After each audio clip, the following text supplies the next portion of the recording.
Hello dear students, welcome to my YouTube channel. मैं हूं आपकी educator Nisha Mittal. NTA UGC NET computer science के लिए मैं आप लोगों को गाइड कर रही हूं on my YouTube channel, also on Unacademy platform. Special classes Unacademy का यूट्यूब चैनल जो कि बिल्कुल फ्रीली अवेलेबल है आपको वीडियोस, तो उसको ज़रूर कवर कीजिए। And apart from that Unacademy plus and iconic के ऊपर आपका जो सिलेबस है एक सिस्टमेटिक वे से कवर किया जाता है, तो उसकी सब्सक्रिप्शन लेने के लिए रेफरल कोड है निशाएम, इसको यूज़ कीजिए, you will get 10% off. Today I am going to explain you a very important concept of theory of computation. TOC का एक बहुत ही इंपॉर्टेंट कंसेप्ट हम यहाँ पे आज के इस सेशन में समझेंगे। है क्या? That is related to closure properties.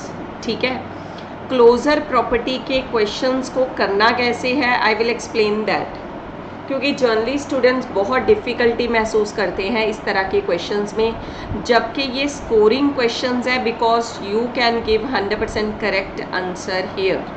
ठीक है, इसमें कोई भी एम्बिग्यूटी नहीं होती, ये बहुत ही सिंपल एंड ईजी क्वेश्चंस होते हैं। Let me show you one question जो कि गेट 2021 का है। इसमें हमें गिवन क्या है? L1 एक लैंग्वेज गिवन है जो कि है रेगुलर। ठीक है, दिस इज़ L1 जो कि है रेगुलर। फिर L2 इज़ गिवन जो कि है कॉन्टेक्स्ट फ्री। ठीक है, तो which one of the following language is context free? Examiner wants to know कि जब हम दोनों के ऊपर ये ऑपरेशंस लगा रहे हैं तो कौन सी लैंग्वेज आपकी कॉन्टेक्स्ट फ्री आएगी। ठीक है, firstly I would like to share with you some properties जिसको हम यूज़ करेंगे अपने क्वेश्चंस में, वो ध्यान से सुनिएगा।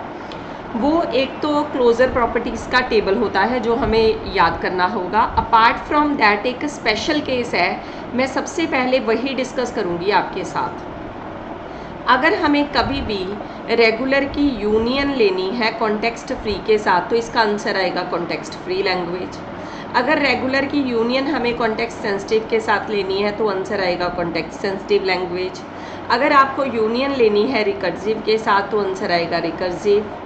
If you are going to take union with recursive enumerable, then you will get answer over their recursive enumerable। ठीक है, और अगर रेगुलर की यूनियन आपको रेगुलर के साथ लेनी है तो आपका आंसर रेगुलर ही आएगा। नेक्स्ट, अगर यूनियन की जगह पे ऑपरेशन इंटरसेक्शन का है तो भी आपके आंसर्स ऐसे ही आएंगे। अगर डिफरेंस है तो भी ऐसे ही आएंगे। मीन्स टू से रेगुलर, यूनियन, इंटरसेक्शन या फिर डिफरेंस अगर आप ले रहे हो किसी लैंग्वेज के साथ तो आंसर आपका एनी लैंग्वेज वही आएगा।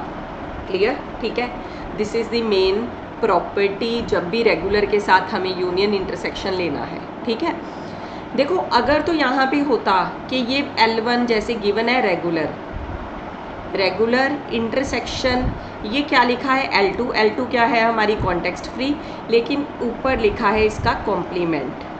तो सबसे पहले हमें इसका कॉम्प्लीमेंट करना पड़ेगा, फिर जाकर हम इसका फाइनल आंसर बता पाएंगे। ठीक है, तो कॉन्टेक्स्ट फ्री लैंग्वेज का कॉम्प्लीमेंट कॉन्टेक्स्ट फ्री होता है या नहीं, उसके लिए we have to remember one table जो मैं अभी आप लोगों को करवाऊंगी। ठीक है, तो ध्यान दीजिए, हमारे पास एक टेबल है जो मैं आपको बता रही हूँ अभी, उसी टेबल को आपको याद करना है जो कि आप इजीली कर सकते हैं। सबसे पहले आप यहाँ पे चॉम्स्की हिरार्की का जो ऑर्डर है वो लिख लीजिए। रेगुलर, फिर क्या होता है कॉन्टेक्स्ट फ्री, फिर क्या होता है कॉन्टेक्स्ट सेंसिटिव, एंड एंड पे हम क्या लिखते हैं रिकर्सिव एन्यूमरेबल। बीच में यहाँ पे आपको एक लिखना है DCFL एंड यहाँ पे आपको लिखना है रिकर्सिव। ठीक है, तो ये ऑर्डर हमने लिख लिया एक इंक्रीजिंग ऑर्डर में जैसे हमारे पास लैंग्वेज होती है। उसके बाद इनके कुछ बेसिक ऑपरेशंस है, union, intersection, complement, concatenation, kleene, star. मैं सारे ऑपरेशंस नहीं लिख रही, जो हमारे क्वेश्चन के लिए हमें चाहिए मैंने उतने स्टार्टिंग के 5 ऑपरेशन लिख दिए। 5 ऑपरेशंस और है, फिर आपका ये टेबल कंप्लीट हो जाता है। आगे ध्यान दो, रेगुलर सभी में क्लोज्ड होती है। DCFL की अगर हम बात करें वो सिर्फ थर्ड में क्लोज्ड है, बाकी किसी में क्लोज्ड नहीं है। इसी थर्ड में रिकर्सिव एन्यूमरेबल क्लोज्ड नहीं है, बाकी वो सभी में क्लोज्ड है। CSL की बात करते हैं वो सभी में क्लोज्ड है, एंड रिकर्सिव की अगर हम बात करें that is also closed in all operations. CFL first में क्लोज्ड होता है, सेकेंड एंड थर्ड में नहीं, फोर्थ एंड फिफ्थ में भी क्लोज्ड है। This is the table. So DCFL सिर्फ एक में क्लोज्ड है, मतलब 4 में नहीं है। इसी तरह से CFL 2 में क्लोज्ड नहीं है, इसी तरह से रिकर्सिव 1 में क्लोज्ड नहीं है, रिकर्सिव एन्यूमरेबल। तो it's quite easy to remember. अब ध्यान दीजिए इस टेबल को हम अपने क्वेश्चंस में कैसे यूज़ करेंगे। What is given to us, हमें गिवन क्या है कि जी L1 क्या है, रेगुलर, जैसे हमने यहाँ पे लिखा है।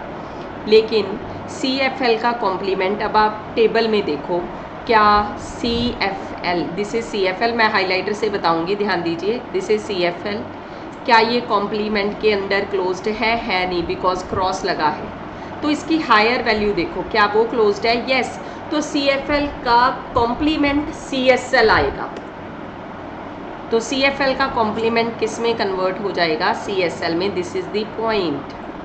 ओके, सो ये क्या बन जाएगा हमारा रेगुलर इंटरसेक्शन CSL, जो कि CSL ही आ जाएगा, because special case I have already explained you. So that's why first हमारी CFL नहीं है, एग्जामिनर यही जानना चाहता था। अब हम B ऑप्शन चेक करेंगे। B ऑप्शन क्या है, ध्यान दीजिए, L1 का कॉम्प्लीमेंट यूनियन L2 का कॉम्प्लीमेंट का होल कॉम्प्लीमेंट। हम यहाँ पे डिमॉर्गन लॉ लगा सकते हैं। L1 का डबल कॉम्प्लीमेंट हो जाएगा, जो यूनियन है वो इंटरसेक्शन में L2 का double complement. Now what you will get here, L1 intersection L2, ये क्या है, रेगुलर इंटरसेक्शन CFL। सो जब हम रेगुलर की ऑलरेडी हम बात कर चुके हैं, जब हम रेगुलर की इंटरसेक्शन लेंगे किसी के साथ भी वो वही लैंग्वेज आ जाएगी। ये CFL आ चुका। फर्स्ट ऑप्शन A जिसमें है वो डिस्कार्ड कर दो, जा तो B आंसर होगा या फिर D आंसर होगा। क्लियर, ठीक है। अब हमें नेक्स्ट भी चेक करना है, what is this and what is this, ठीक है। We have to check all these cases, right, ठीक है। चलो, तो अगर हम इसको सिंप्लीफाई करना चाहते हैं तो इसको हम इस तरह से भी कर सकते हैं। Let me take blank sheet here, C option या फिर D, क्योंकि अगर हम C या D को प्रूव कर देते हैं कि ये कॉन्टेक्स्ट फ्री है तो हमें श्योरिटी हो जाएगी कि D आंसर आएगा। Let me show you C option first, ठीक है। L1 union L2 union L2 का कॉम्प्लीमेंट, बड़े ध्यान से सुनना, ये हमें गिवन है रेगुलर, उसकी यूनियन हमें लेनी है। पहले है कॉन्टेक्स्ट फ्री लैंग्वेज, उसकी यूनियन कॉन्टेक्स्ट फ्री के कॉम्प्लीमेंट के साथ वी हैव टू टेक। जब भी हम किसी लैंग्वेज की उसी के कॉम्प्लीमेंट के साथ यूनियन लेते हैं तो वो क्या आ जाता है, that is universal language. What is that, universal language, ठीक है। एंड कॉन्टेक्स्ट फ्री लैंग्वेज लिख लो। यूनियन अगर हम लिख रहे हैं कॉन्टेक्स्ट सेंसिटिव लैंग्वेज के साथ, तो टेबल हम चेक कर सकते हैं according to table what we will get over there, ठीक है। अगर हम टेबल को चेक करें यूनियन में तो कॉन्टेक्स्ट सेंसिटिव हमारे पास यहाँ पे आ जाएगा, C part we were discussing, ठीक है। ये क्या आ जाएगा, context sensitive. According to that हमारा क्वेश्चन जो है गलत हो जाएगा, ठीक है। तो मैं आपको क्या बता रही हूँ कि जब आपके पास इस तरह का क्वेश्चन हो तो ये जब भी यूनियन दिया है, कॉन्टेक्स्ट फ्री लैंग्वेज दी है, साथ में आपको गिवन है कॉन्टेक्स्ट फ्री लैंग्वेज का ही कॉम्प्लीमेंट, तो एक तरह की ये यूनिवर्सल लैंग्वेज आ जाएगी जिसको हम डिनोट करेंगे सिग्मा स्टार के साथ। तो ये आंसर हमारा क्या आ जाएगा, regular. What will be answer, regular.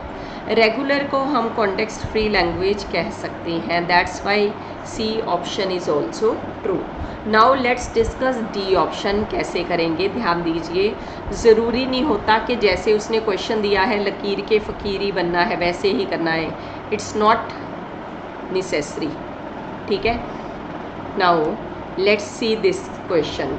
हमारे पास यहाँ पे इंटरसेक्शन L2 इंटरसेक्शन L2 हम कॉमन ले सकते हैं, तो ब्रैकेट में क्या बचा, L1 यूनियन L1 का कॉम्प्लीमेंट, ये क्या बना, universal language intersection L2। Universal language हमेशा रेगुलर होती है, इंटरसेक्शन किसी के साथ भी लेनी है तो you will get over there context free. That's why D option is correct answer. तो what we have done here, हमने यहाँ पे एक तो इस बात की तरफ ध्यान दिया कि रेगुलर के साथ अगर आप इंटरसेक्शन, यूनियन या फिर डिफरेंस ले रहे हो एनी लैंग्वेज का, you will get any language over there. दूसरा, हमने क्लोजर प्रॉपर्टी का टेबल सीखा. We can use this table as well in our questions, right. ठीक है, आगे ध्यान दीजिए. इसके बाद हमने और क्या लर्न किया कि अगर एक्सप्रेशन दी है, ज़रूरी नहीं उसको वैसे ही सॉल्व करना है. पहले simplify that expression to find out correct answer. Done. ठीक है, इस क्वेश्चन को कंप्लीट कीजिए. अगर आप इस कंसेप्ट को समझ चुके हैं क्लोजर प्रॉपर्टीज़ के, मुझे कमेंट सेक्शन में डन का मैसेज पोस्ट कीजिए सो दैट मुझे भी अवेयरनेस हो कि आप लोग टॉपिक अंडरस्टैंड कर पा रहे हो. ठीक है, चलिए. तो डियर स्टूडेंट्स, आज के इस सेशन में इतना ही. जल्दी ही मैं और वीडियोस भी आप लोगों के लिए प्रोवाइड करूंगी, जैसे कि मैंने आपके साथ पहले भी कमिटमेंट की थी कि हमारा एग्ज़ाम पास में है. सो उसी को ध्यान में रखते हुए हम रिवीजन कर रहे हैं. ठीक है, तो साथ में जितने भी क्वेश्चंस मैं आप लोगों के लिए वीडियोस यूट्यूब के ऊपर पोस्ट कर रही हूँ, उनको ज़रूर कंप्लीट कीजिए. एंड जब भी मेरी स्पेशल क्लास होती है अनअकैडमी के ऊपर, मैं पहले ही टेलीग्राम के थ्रू आपको इन्फॉर्म करती हूँ. You can search Nisha Mittal on Telegram to find out my channel. ठीक है, तो इन सारी क्लासेस को अपने एग्ज़ाम से पहले ज़रूर साथ साथ में कंप्लीट करते जाइए. You will get a lot of benefit. And दिसंबर के एग्ज़ाम के लिए जल्दी ही हमारे कोर्सेज लॉन्च होंगे. You can join by taking plus और iconic subscription. Use my referral code Nisha M for 10% discount. इस क्लास में इतना ही. Thanks a lot.